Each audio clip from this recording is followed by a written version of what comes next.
Hi, I'm Josh from the University of Laverne's Small Business Development Center, and here at the SBDC, we help small businesses start and grow with free one-on-one consulting and expert interviews just like this one. So if you're new here, consider subscribing to the channel. Starting a small business with family is usually a natural first for entrepreneurs because of the accessibility and trust with relatives. However, family-owned businesses have their own set of challenges that we'll explore today. My guest is Giacomo Laffranchini, an associate professor of management here at the University of Laverne School of Business and Public Management. Dr. Laffranchini's expertise is in strategy and management of family-owned businesses here in the U.S. and abroad. So let's get started. So what are the challenges of managing a family-owned business with relatives? That's a very good question, right? Because we tend to talk about family business as a monolithic block. However, family business are they have high degree of heterogeneity. And the main challenge in family business that, however, is present across all family businesses, small, large, um, with significant family ownership and involvement and with less significant, so more professionalized, is the coexistence of three different subsystems: the family, the shareholder, and the management. And those three systems overlaps. And so you all of a sudden you have family members that are also shareholder, but are also involved in family, in the management of the firm. And the main challenge is to instill in the organization some kind of discipline. So how can we keep the temptation of letting one of those three subsystems take over the rest of the business? And there is this sort of managerial fade, if you will, that having family values or family-driven objectives as part of our overarching strategy and in an organization is inherently bad or negative for the firm. However, that is partially far from the truth. The reality is that the main challenge is to keep the three systems in balance and to make sure that objectives are set up clearly since the very beginning. So when we engage in strategy formulation and strategy implementation, all individuals have clear in mind what are the ultimate objectives, what are the drivers used to measure performance of employees, regardless of whether those are family or non-family. Mm-hmm. Because the risk is that we overcorrect on one hand or on the other. On the one side, we may go towards nepotism. If we have a strong cohesion, strong leadership, which is family leadership, we may have a low perception of justice, and all of a sudden we are losing a valuable workforce.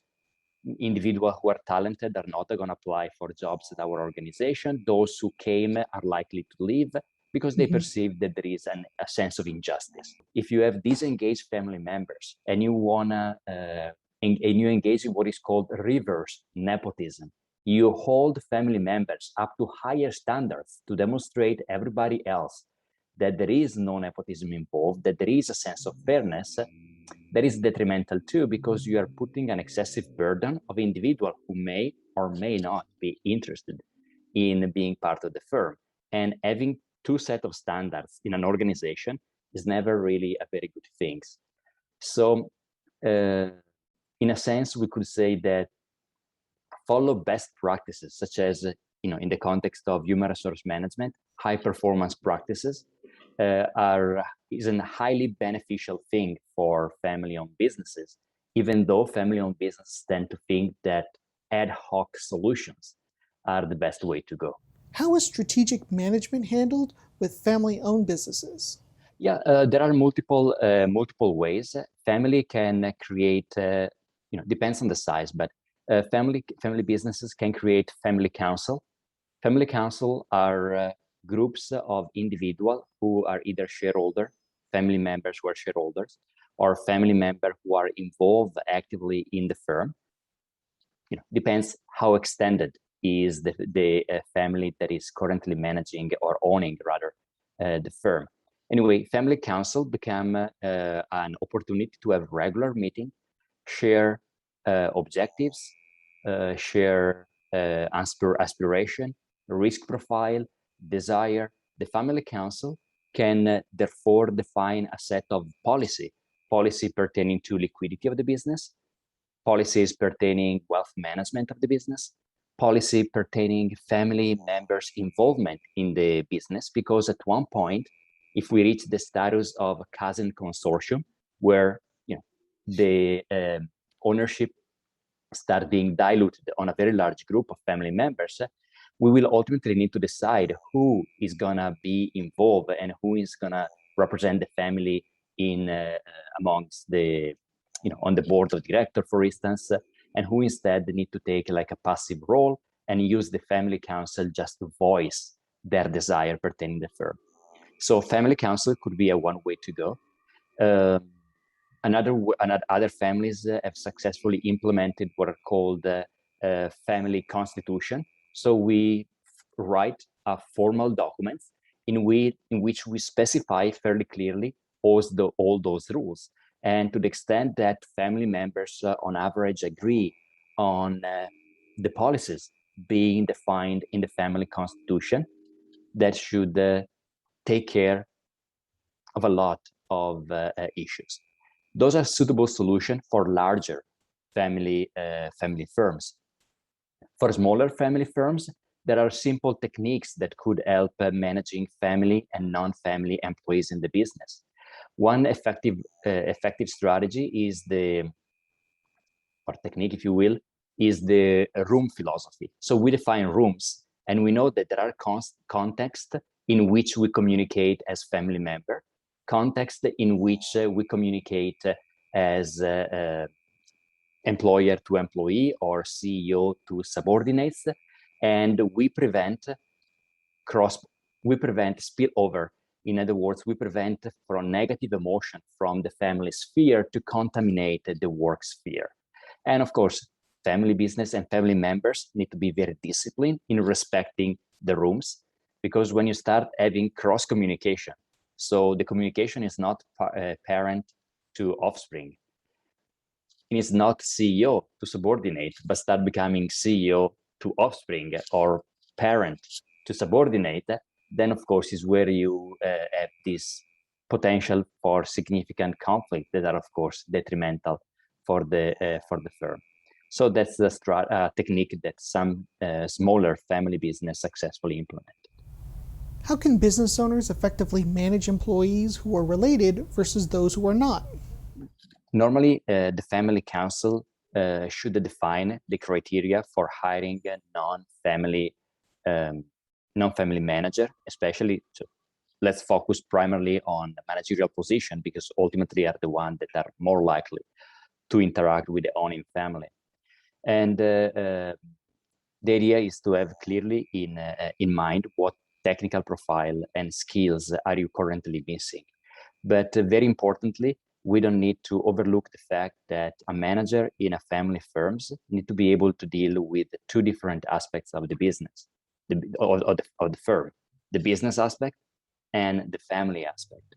And that is why it is important for family members, especially those who are owning the family and, owning the business, and therefore have clear expectation as a shareholder, and those who are managing the business because they are there on a daily basis, to express what specifically are they seeking for and what specifically they are expecting from those non-family employees.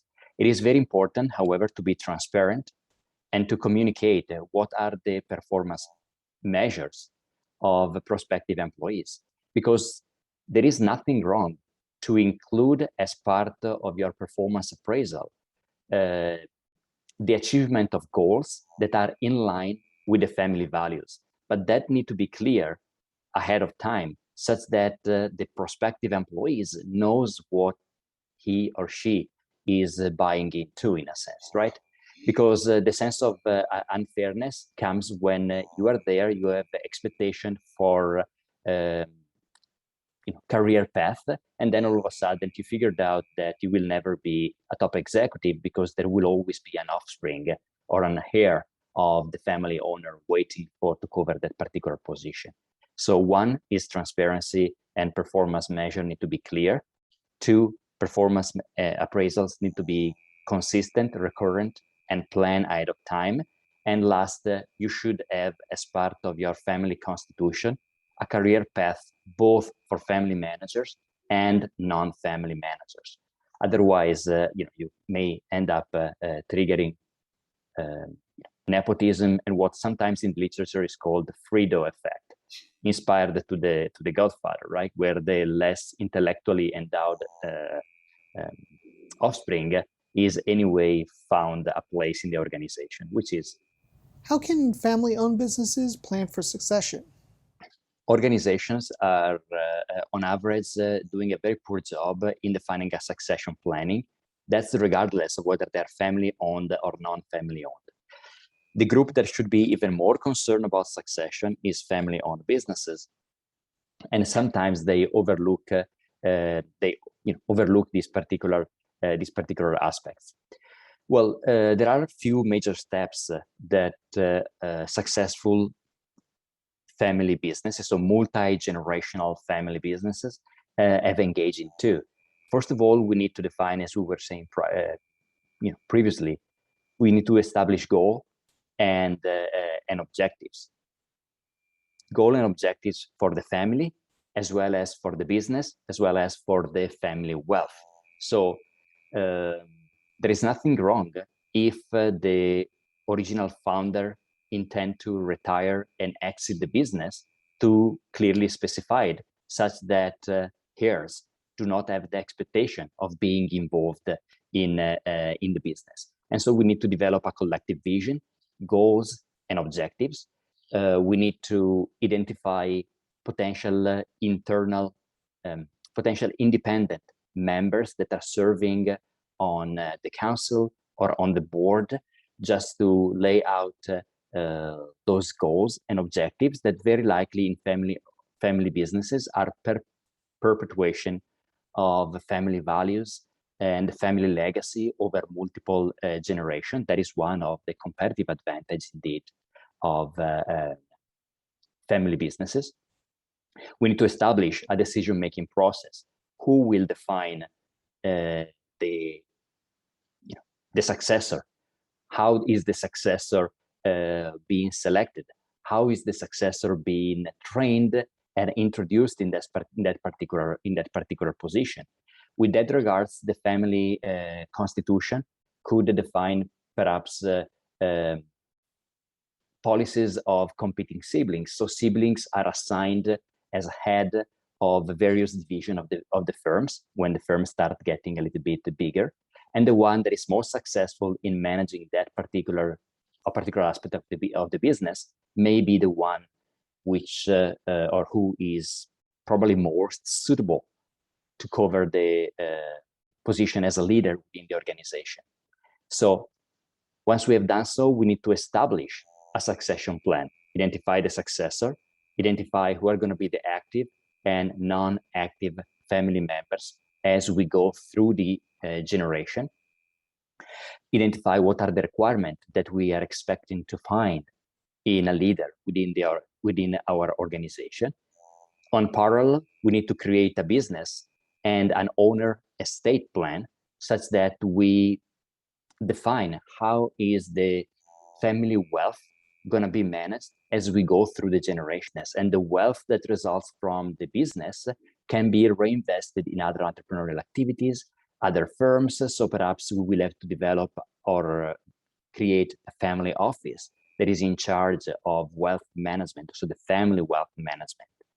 And ultimately, we have to create a transition plan in which there will be a partial overlap between the former CEO and the heir being the successor being that one of the heir or an external manager, if no suitable internal candidate exists. and that will lead to a more successful, is more likely to lead to a successful succession. What is attracting a lot of attention right now is the gender bias, because historically parents tended to ascribe a lot of responsibility in terms of succession and carry on the family legacy to male offspring. But we see more and more frequently that female successor may be more qualified than male heirs to keep on running the business. And sadly, there is still some gender bias when it comes to those decisions, but there is something we need to be very mindful and open-minded. And again, you don't want to engage, you don't want to be excessively rigid and over-relying on interdependence amongst family members when you have a clear signal that no internal suitable candidate exists. Tools that we normally study in strategic management can be adapted to the context of a family business, and they don't need to be considered elements or analytical tool exclusively reserved to large firms. All those tools can be simplified and in a streamlined version applied to the context of small family firms. The major recommendation that I would have for smaller firms is not to fall into the temptation of thinking that managing by exception, managing the exception and not having a formalized processes is an appropriate way to go exclusively in light of the small scale of our business. All those tools are designed to keep the